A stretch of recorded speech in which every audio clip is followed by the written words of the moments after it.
В днешното видео ще ви покажа една хижа в гората. Това видео може би ще бъде на 2 части. И да, започваме. Отиваме там да видим. Ето първата сграда, която е доста малка. Тук няма представа какво било, да е нещо като кухня. Та има нещо като бункер, ще го проверим. И да, отиваме. Май не е бункер. Не е бункер. Мислех си, че е бункер. Ама не. Някакво коридорче.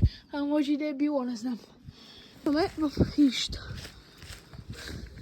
Тук имало някакви, дето си рисували. Не знам, изглежда... Съднява, че тук ще има мебели. Мали, тук може са место. Тераска с парапет. Какво е? Окей, направо влизаме от тук. Хайде, влизаме.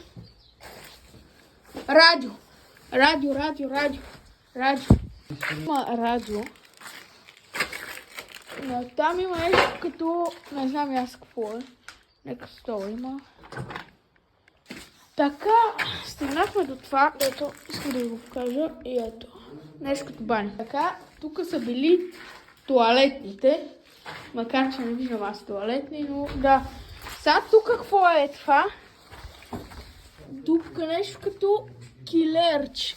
Не знам, има вратичка. Тук си излизаме на това. Ходим нагоре.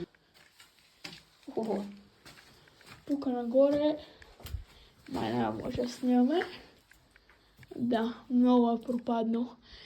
Това ще е от видеото. Ако искате още да харесате, се абонирайте. Чао!